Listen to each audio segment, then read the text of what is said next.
अच्छा भी दोस्तों आ जिन्हों के मरीज पै ने ना जी आ गुर्दियां दा कैंसर होया पिया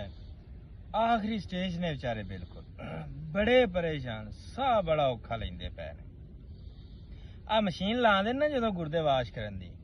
तो उन्होंने दे कोल बैठे होइए ना तो उन्होंने बेचारे ने कोल आवाज घें घें की आवाज तो पता लगता है भी अंदर मशीनरी बंदे देगी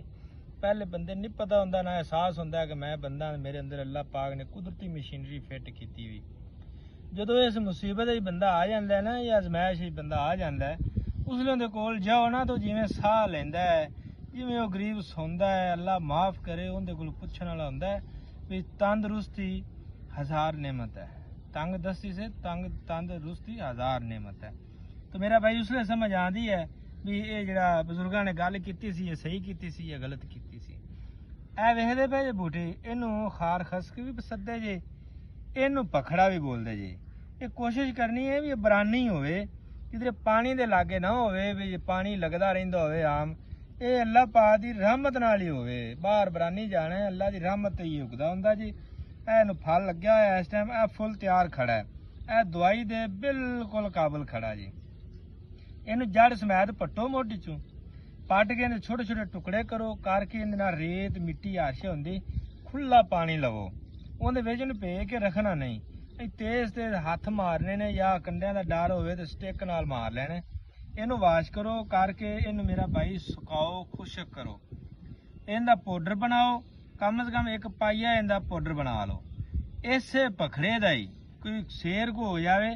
इनू तुसीं इवें ताजे नू पे के रख दिओ टुकड़े करके सुबह फर्स्ट टाइम इनू उबाल के इहदे विच कोई 2 किलो पानी पाओ किलो पानी रह जावे इनू कपड़ छान करो करके इहदे कोई सेर 1.5 सेर चीनी का इस्तेमाल कर लो शक्कर का इस्तेमाल कर लो बेहतर है कुजा मिश्री दे विच इहनू तैयार करो इहदा जो काम तैयार हो जाएगा ना कणी ते आ जाएगा शरबत तैयार है इन ला लो जेड़ा तुसां इहदा पाउडर बनाया ना पाइया सुबह दोपहर शाम 3-4 टाइम दिन दे विच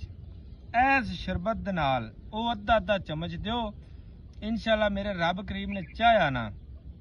जेड़ा डॉक्टर तुहाडे हफ्ते दे विच 1 दफा डायलिसिस करदा है 2 दफा करदा पिया 3 दफा करदा पिया तुसीं जिस दिन शुरू कर लिया ना जी जदों तुसीं जाना है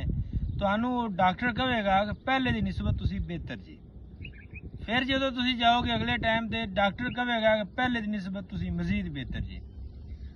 अल्लाह के हुक्म नाल जो दूजी तीजी दफा जाओगे ना क्योंकि तुहाडी उत्थे रिपोर्ट फ्री हो रही होंदी है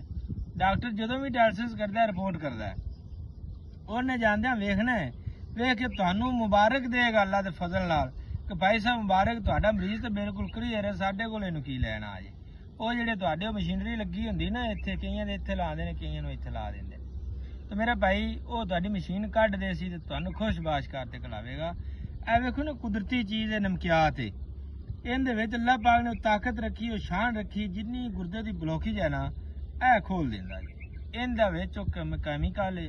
ਇਹਦੇ ਜੋ ਵਿਟਾਮਿਨ ਨੇ ਜਿਹੜੇ ਉਹਦੇ ਸਾਰੇ ਸ਼ਰਾਨਾ ਬਿਲਕੁਲ ਨਵਾਂ 0 ਮੀਟਰ ਗੁਰਦਿਆਂ ਨੂੰ ਬਣਾ ਦਿੰਦਾ ਜੀ ਐਡਾ ਇਹਦਾ ਬਿਹਤਰੀਨ ਰਿਜ਼ਲਟ ਹੈ गुरदियां नाल तुहाडी पथरी बंद होए पे ना मसाने विच ऐन गुरदे पथरियां नाल भरे पे ने बंद होए पे ने आंदे ना गुरदा डेड पे हुंदा ते पथरी घटाओ मेरा भाई इहदा इस्तेमाल करो ताजे नू रगड़ो रगड़ के इहदे विच थोड़ा जिहा पानी पाओ मिट्टी दे प्याले रगड़ो दौरी मिट्टी दे प्याले च इहनू पीवो 1 प्याला पीवो सुबह दोपहर शाम इहदे विच तरबूज दे मगज पा लिया जी इहनू रगड़ के पीवो इंशाअल्लाह अल्लाह दे फजल नाल 3-4 दिन नहीं पैने तुहाडी पथरी खुर ते बाहर चली जाएगी वो जिस चीज़ की मर्जी हैगी है इहदे च अल्लाह पाक ने इन्नी शान इहदी रखी अल्लाह पाक ने इन्नू इन्नियां अतावां नाल नवाजिया इंसान नू कि कोई भी चीज़ बनाई सो फायदे वास्ते बनाई सो भी मेरे बंदे दी तुसीं खिदमत दे विच रहना हथ बन के हर च खड़ी सिर्फ तुसीं इहनू जदों दा अखीर जाने उस दिन दे तुसीं अजाब दे विच हैगे जी कोई चीज़ मेरा भाई अखीर नहीं हैगी जी अफजल ही हैगी जी क्योंकि इंसान की खिदमत करने वाली कोई भी चीज़ है ना ये अफजल है।